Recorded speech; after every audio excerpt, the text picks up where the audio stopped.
প্রিয় শিক্ষা প্রতিষ্ঠান প্রফেসরস পয়েন্টের আয়োজিত ক্রীড়া ও সাংস্কৃতিক অনুষ্ঠানে উপস্থিত সম্মানিত সভাপতি, সম্মানিত শিক্ষকবৃন্দ, সম্মানিত প্রধান অতিথি এবং আমার সিনিয়র জুনিয়র সহপাঠী সকলকে আমার পক্ষ হতে আন্তরিক শুভেচ্ছা এবং আসসালামু আলাইকুম। আজ আমি কোনো মুখস্থ গল্প বলতে আসিনি। আজ আমি এখানে এসেছি কিছু বাস্তব কথা বলতে, যে কথাগুলো আমরা প্রতিদিন উপলব্ধি করতে পারি, অনুভূতি করতে পারি, কিন্তু কেউ খুব কমই বলে থাকি।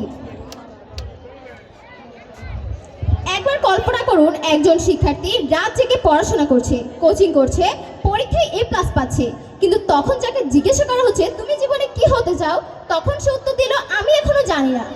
হ্যাঁ, মাননীয় বিচারক মণ্ডলী, এই ছোট উত্তরটাই আজকের বাংলাদেশের শিক্ষা ব্যবস্থার সবচেয়ে বড় বাস্তবতা। বন্ধুরা, আজ আমি বলবো বাংলাদেশের শিক্ষা ব্যবস্থা নিয়ে, যেখানে মেধা আছে, স্বপ্ন আছে, কিন্তু সঠিক দিক নির্দেশনা নেই। আমাদের দেশের শিক্ষা ব্যবস্থাকে বলা হয় জাতি গঠনের হাতিয়ার, কিন্তু বাস্তবে বাংলাদেশের শিক্ষার্থীরা বইয়ের ভারে চাপা পড়ে যাচ্ছে। সকাল থেকে রাত স্কুল, কোচিং, প্রাইভেট, পরীক্ষা, তার জীবনটা যেন একটা নম্বরের দৌড়ে পরিণত হয়েছে। এখন একজন শিক্ষার্থীর মূল্য তার জ্ঞান দিয়ে নয়, বরং তার পাওয়া GPA এর উপর নির্ভর করে। এখন প্রশ্ন হলো, একটি A+ কি একজন মানুষের সততা মাপতে পারে? না, পারে না, কখনো না। কারণ শিক্ষা শুধু বইয়ের পুঁথিগত শিক্ষাই নয়, বরং শিক্ষা হলো নিজেকে জানার শক্তি, সত্যকে বোঝার ক্ষমতা এবং অন্যায়ের বিরুদ্ধে দাঁড়ানোর সাহস। মনে আছে কি থ্রি ইডিয়টস মুভিটির কথা, যেখানে ফারহান নামক একটি ছেলে ক্যামেরা হাতে তার মা বাবাকে বলেছিল, বাবা আমি ফটোগ্রাফার হতে চাই, কিন্তু সে পারেনি, সে ব্যর্থ হয়েছে, কারণ তার সমাজ এবং তার পরিবার তাকে সেটি হতে দেয়নি। বর্তমানে আমরা শিক্ষা জিনিসটাকে একটি ফ্যাক্টরি বানিয়ে ফেলেছি, যেখানে প্রতিটি শিক্ষার্থী সেখানে কর্মচারী, এবং প্রতিটি কর্মচারীর দায়িত্ব তারা সার্টিফিকেট নামক পণ্য আবিষ্কার করবে, আর যদি সেটা তৈরি করতে না পারে তাহলে তার জীবন ব্যর্থ। এটা কি কোনো সত্য কথা? এখানে সবার স্বপ্ন একই হতে হবে কেন?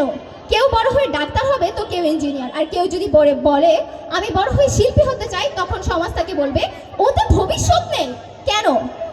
এখন আমার প্রশ্ন হলো, যে শিক্ষা একজন শিক্ষার্থীর স্বপ্নকে ছোট করে দেয়, সে শিক্ষা কি সত্যি পূর্ণ এবং সঠিক শিক্ষা? বন্ধুরা, বাংলাদেশের শিক্ষা ব্যবস্থা উন্নয়ন করা হয়েছে, এটি অস্বীকার করার উপায় নেই। আজ গ্রামের শিক্ষার্থীরা ডিজিটাল ক্লাস করছে, মেয়েদের শিক্ষার হার বেড়েছে, জোরে পড়ার হার কমেছে, এগুলো আমাদের অর্জন। কিন্তু সমস্যা হলো, একজন শিক্ষার্থীকে আমরা শেখাই কি ভাবতে হবে, কিন্তু কিভাবে ভাবতে হবে তা আমরা কেউ শিখাই না। একজন শিক্ষার্থী পরীক্ষার খাতায় পুরো বই লিখে ফেলতে পারবে, কিন্তু তাকে যখন জীবনে একটা ছোট সমস্যা সমাধান করতে দিতে হবে, তখন সে হোঁচট খায়, কারণ তাকে মুখস্থ করতে শেখানো হয়েছে, বুঝতে নয়। 2018 সালের বিশ্ব ব্যাংকের রিপোর্ট অনুযায়ী 11 বছর পরই বাংলাদেশের শিক্ষার্থীরা 6ষ্ঠ শ্রেণীতে উত্তীর্ণ হয়, আর তার এই বয়সেই তার উপর চাপিয়ে দেওয়া হয় শত শত হতাশা আর টেনশন।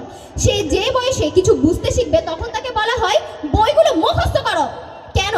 আর তাই সবচেয়ে দুঃখের বিষয় হলো, এখন শিক্ষার্থীদের কাছে শিক্ষা মানে আতঙ্ক, পরীক্ষা মানে টেনশন, রেজাল্ট মানে ভয়, আর ব্যর্থতা মানে এখানেই গল্প শেষ।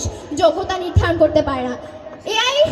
বর্তমান বাংলাদেশ AI এর উপর নির্ভরশীল। যখন একজন শিক্ষক তার কর্মচারীকে কোনো কাজ দেবে, তখন সেই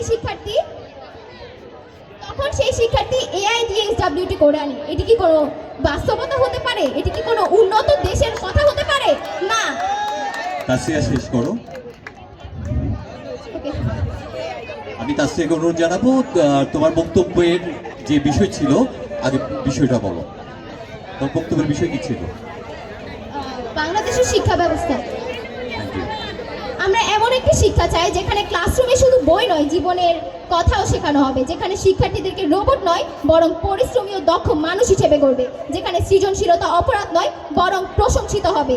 কারণ ভবিষ্যৎ বাংলাদেশ শুধু GPA নয়, বরং চিন্তাশক্তি, মানবিকতা এবং দক্ষতা দিয়ে গড়তে চাই। শেষ করার আগে বলতে চাই, যে শিক্ষা মানুষকে প্রশ্ন করতে শেখায় না, সেই শিক্ষা মানুষকে শুধু পরীক্ষার খাতায় পাশ করাতে পারে, জীবন যুদ্ধে নয়। ধন্যবাদ সকল।